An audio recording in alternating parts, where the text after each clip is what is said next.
This is frequently a trigger that will cause you and the rest of the members to actually get audited by the IRS.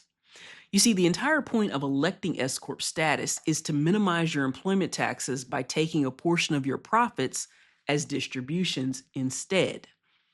However, the IRS requires that you pay yourself, the owner or officer, right, a little bit of both, a salary that is reasonable and appropriate compensation for the services that you render.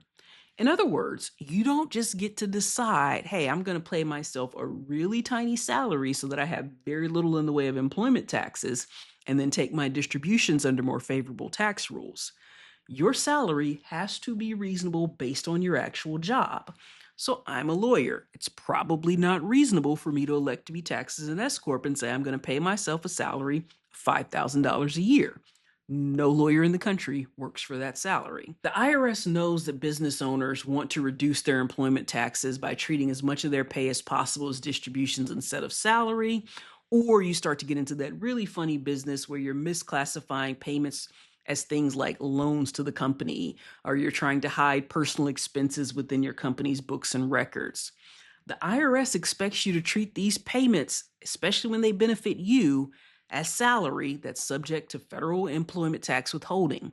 So this is again where I say if you've got questions and you're trying to play this funny business, you need to talk to your accountant and you need to have a good one on your side to help you figure this out. The test for reasonable often involves asking, what would you pay someone else to do your job?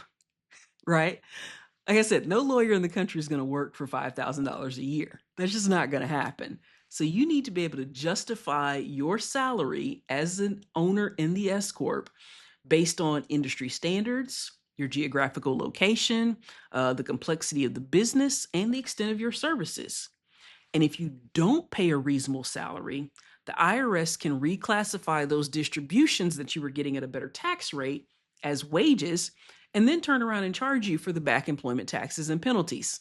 If you go out and elect to be taxed as an S Corp, especially if you do it just based on stuff you heard on the internet without really sitting down with your accountant, and you mess this stuff up, whether that's an ineligible shareholder because you thought it would be better to have a holding company, inadvertently creating a second class of stock when you bring on a key service provider, or just not paying yourself enough in actual salary, the IRS will terminate that S Corp election. Your business automatically converts to a C corporation for tax purposes, and now you're paying taxes twice over, and you're barred from making that S Corp election for the next 5 years. My clients range from startups to growing businesses and nonprofits with nearly 100 employees across a wide variety of industries.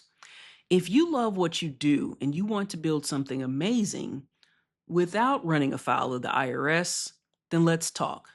Check out the link in the description to schedule a consultation, or if you're not quite ready yet, download our 10-pillar post-formation legal checklist to help you spot this and other issues that could be causing problems in your business.